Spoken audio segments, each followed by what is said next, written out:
This is Judge Joe Brown, and we're listening to We All Be News. News-free Dixie for the 21st century.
Okay, the United States flag flew from 1776 to the 13th Amendment. That's 89 years over slavery. In fact, the Confederate flag never flew over a slave ship. It was the U.S. flag. In fact, if you look at the Ku Klux Klan back from 1925 in the March on Washington, they were carrying American flags and carry that flag to this day. In fact, we've tried to ask them not to carry the Confederate flag, battle flag, for that very reason, because we're not racist. I mean, you didn't see any racism here. I mean, we have black and white people. We have people from Egypt. We have people from different other countries up. I don't even remember that I met today. Yes, sir. Well, let me ask you this then. The flag in South Carolina, for example, was brought down yesterday. But it was because it was put up back in there. Black miles to the right! We will move when they come through, don't we? They try to run over. Mm-hmm. And they will. Yeah, but I was actually like, they put the flag in South Carolina, the Confederate flag, to oppose integration. So you think they were like, But what I understood too is that there was a monument to civil rights that was also, it was a compromise between the Confederate battle flag and this other monument, and I understood that only the Confederate flag went down. And I don't understand if it's a compromise between the different people. But I mean, did you see any racism here? I mean, we saw black people. That's my question. I mean, we're not that kind of people. I mean, the different organizations here, the United Daughters of the Confederacy, the Sons. I mean, that's one of the things you make sure when we get a new candidate involved that they're not and they're going to misrepresent the sons or the daughters. I mean, that's very important to us. Do y'all have any like black membership in these organizations? Oh, sure. The gentleman who was the speaker, Ron. He's a son. Okay, what's his name? Ron. Oh Lord. I know it was an S. He's over the Jefferson Davis Park up there in Kentucky, where Jefferson Davis was born. Okay. So he's the son. There's a gentleman called H.K. Edgerton from Asheville, North Carolina. He's been doing this for years. He's very proud of his history. He learned it from his mom, and he said that that the only thing people are trying to pull the races apart, and he's been trying as much as he can to pull the whites and the blacks together. And I think that's important. I love the gentleman. He's been down here. He's been with us in Mississippi and Tennessee. There's also another gentleman by the name of Nelson Winbush in Florida, also who's a Sons of Confederate veterans, black gentleman, very fine man. I think the thing about Nathan Bedford Forrest, he's such a lightning rod because of his involvement in the slave trade, and also the Fort Pillow Massacre. But you have to understand though that you got to understand these people at the times when they lived. You can't look at them, you know, with our the way we are today. Right. It's a different world. Just like me saying, you know, what happened in Egypt in the, you know, the 2000s with the Jews and, you know, the exodus out of Egypt. It's the same thing. You got to understand the way they were back then. And I think to take that out, you're not looking at the proper way of viewing things. Now, I understand. I know. I think General Nathan Bedford Forrest refused being the first Grand Wizard of KKK. Well, what I understand is that charge, in fact, the federal government looked at that, and he was never, as far as I'm aware, I don't think he was ever charged with that. The federal government at the time, after the war was fought, never proved that he was guilty, you know, or was involved in that. Also, with the Fort Pillow issue was also looked at by the U.S. government. I think it was like in the 1870s. Also, he was brought up on treason charges, and nothing that the federal government could ever find that he did anything wrong at that time. So this is the federal government. If it's the federal government at that time who looked at it, if it was good for them, you know, I think we need to accept it what they said. I mean, if not, then what else happened? What about, like, I heard, like, I'm reading something, I'm paraphrasing. Yes, sir. I think he still was bringing in Africans after the Civil War from Africa to work. No. So where's this misconception about Forrest come from? Who's doing this? Like, is there a conspiracy out to undermine this man's name? I think this has been going on from the North since the war was fought. I think it's all not a conspiracy. I just think that the reason, again, you hear the war, it was either because of slavery or because of taxes. I see it as because of taxes. The North wanted our money. They were okay with accepting all the money and the goods that the South was sending up north, but they enjoyed the money more. So actually, in a way, they were preserving the slavery issue. They certainly made a lot of money off of it. Yeah, I mean, the whole country is guilty of the slavery thing. I mean, you can't escape that. Well, I can tell you, part of my ancestry comes from Slovakia, and I know that my family, when they were over in Slovakia, which is in Eastern Europe, I know that they were probably somebody's slaves or close to it. So at some point in time, unless you know you're of royal birth, you've been somebody's slave at some point in time. You know? And I know I'm not of royal birth, so... Well, I'm going to ask you this. Like, yes, you know, do you think that the Confederate flag is just as much as part of black people as it is a white American? Oh, certainly. I mean, there were General Forrest had 40 escorts on his personal escort, which is kind of like the SEALs of today. And there were I believe it was 6 or 7 former black slaves. He had one gentleman, his name was Hope Collier, who he said when he started the war, you can go, you can do what you want. You're no longer my slave. Well, Hope Collier came back to Forrest and served on his personal escort. In the North, the black soldiers and the white soldiers were separated.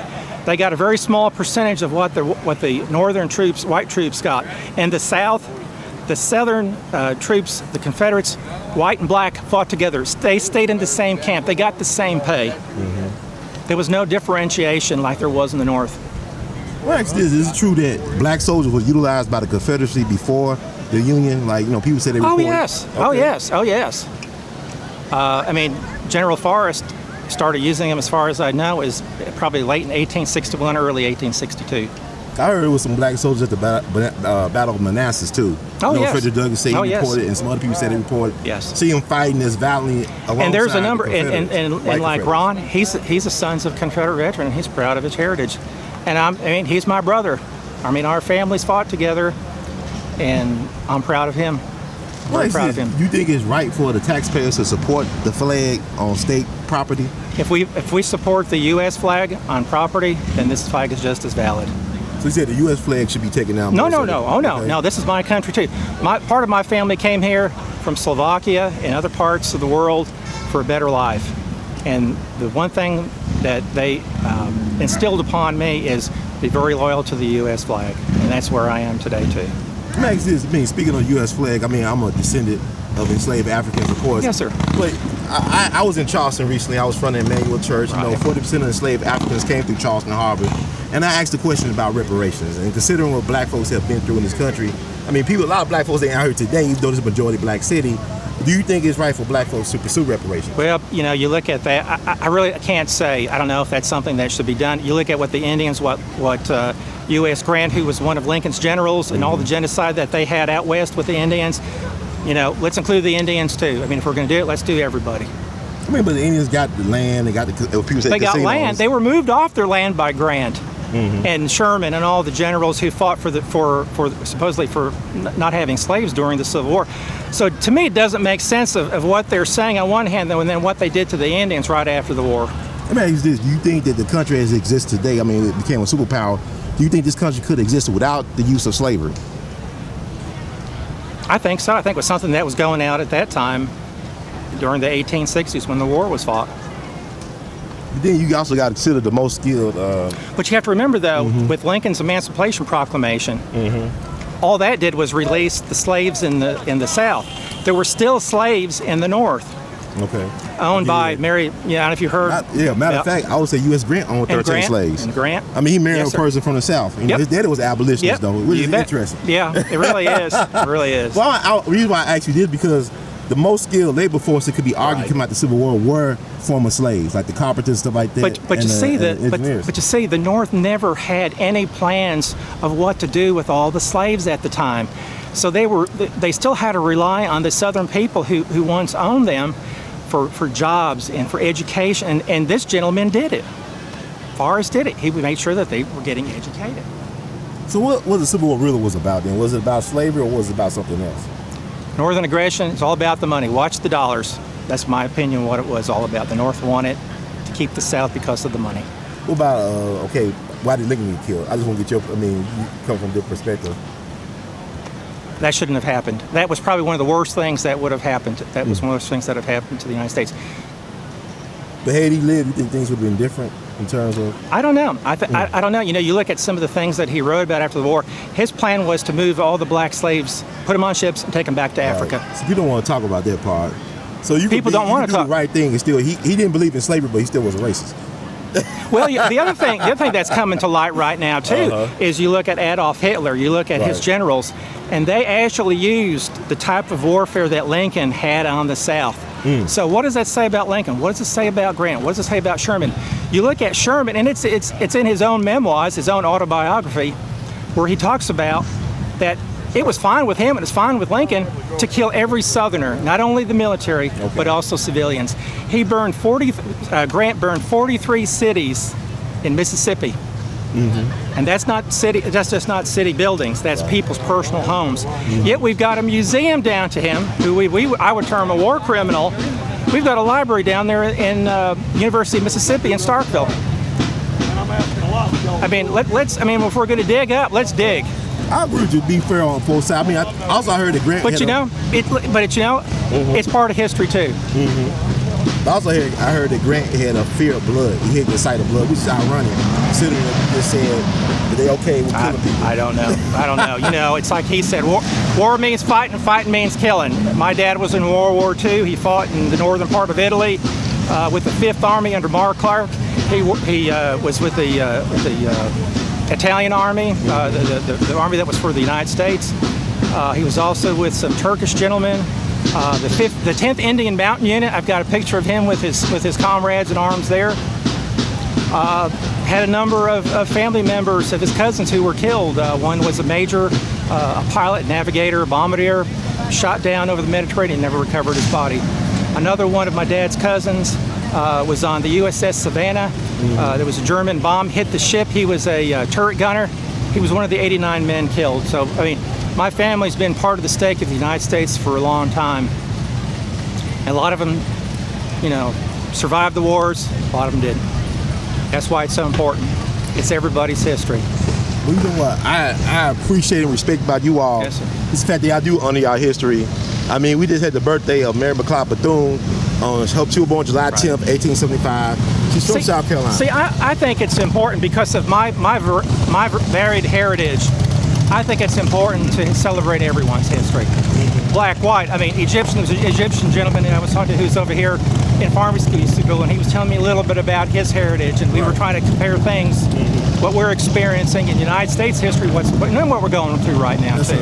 Yes, sir. So are you from Memphis? I am from Shelby Forest, which is north of Memphis. Shelby Forest. It's a big, name, sir? Ken Muska. Ken Muska. So are you a historian by any chance? No, I'm not a historian, but I just love history. All right, cool. So you got any other words I'd like to share before we go? Keep General Forrest here. All right, take care, sir. Thank you so much. All right.